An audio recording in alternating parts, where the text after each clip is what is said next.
He was born in a log cabin. No money, no name, no chance. His mother died when he was just 9 years old. With his own hands, he built her coffin. He grew up surrounded by silence, broken only by the crackle of fire, the squelch of mud, and the rhythmic thud of an axe. But every night, a solitary candle flickered to life, and in its glow, he read the Bible, Aesop's fables, Shakespeare. Words became his school, his teachers, his window to a world beyond the wilderness. And he learned, with a hunger that no one could have predicted. He was a man of the earth, his hands calloused from plowing fields and cutting wood. He sailed flatboats down the mighty Mississippi, a journey that would change him forever. In the bustling markets of New Orleans, he witnessed something that seared his soul: slavery. He saw human beings, men and women, bought and sold like cattle. In that moment, a silent vow took root in his heart.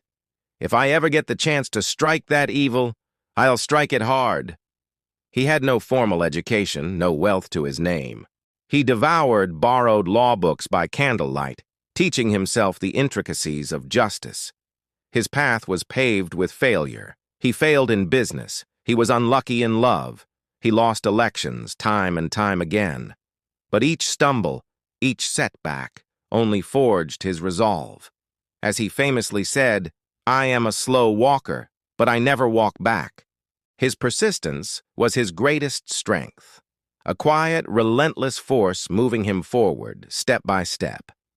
In 1858, the national stage beckoned. He stood opposite the powerful Senator Stephen Douglas, a self-taught lawyer challenging the established order. It was David against Goliath, one man against the system. His voice rang out with a truth that was both simple and earth-shattering.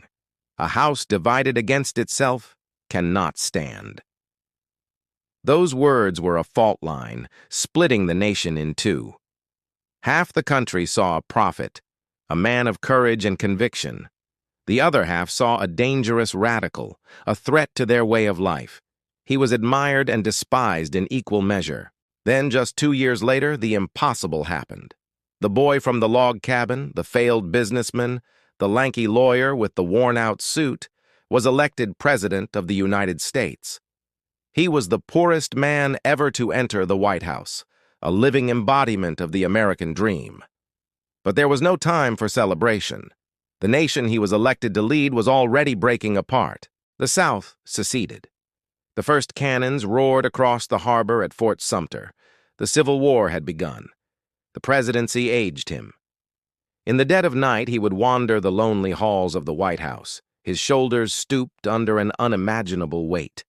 He read letters from mothers who had lost their sons, the ink stained with tears, the grief of a nation channeled through him. His face grew gaunt, etched with the lines of sorrow and strain. He weakened physically, but his spirit never surrendered. In the darkest hours of the war, he declared, "We shall nobly save, or meanly lose, the last best hope of earth." He saw the conflict not just as a struggle for a nation, but for the very idea of freedom itself. On January 1st, 1863, he picked up a pen and, with a few strokes, redrew the map of human history, the Emancipation Proclamation. It was more than a document, it was a promise. 4 million people, held in bondage for generations, were declared forever free. The war was no longer just about preserving the Union.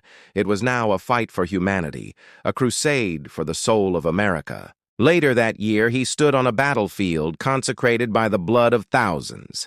At Gettysburg, surrounded by the ghosts of the fallen, he delivered a speech that would echo through eternity.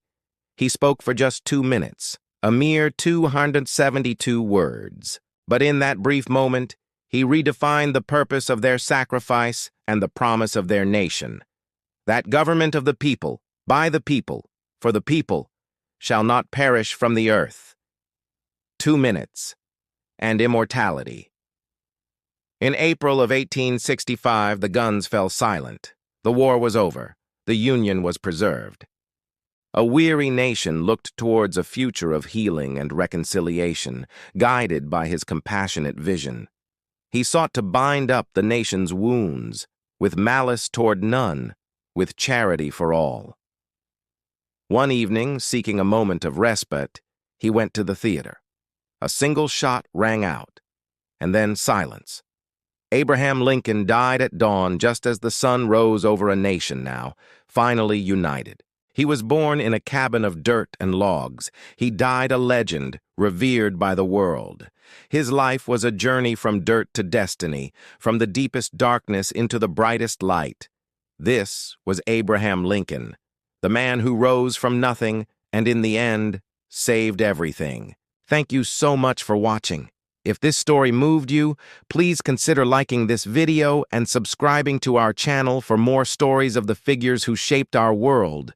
We'll see you in the next one.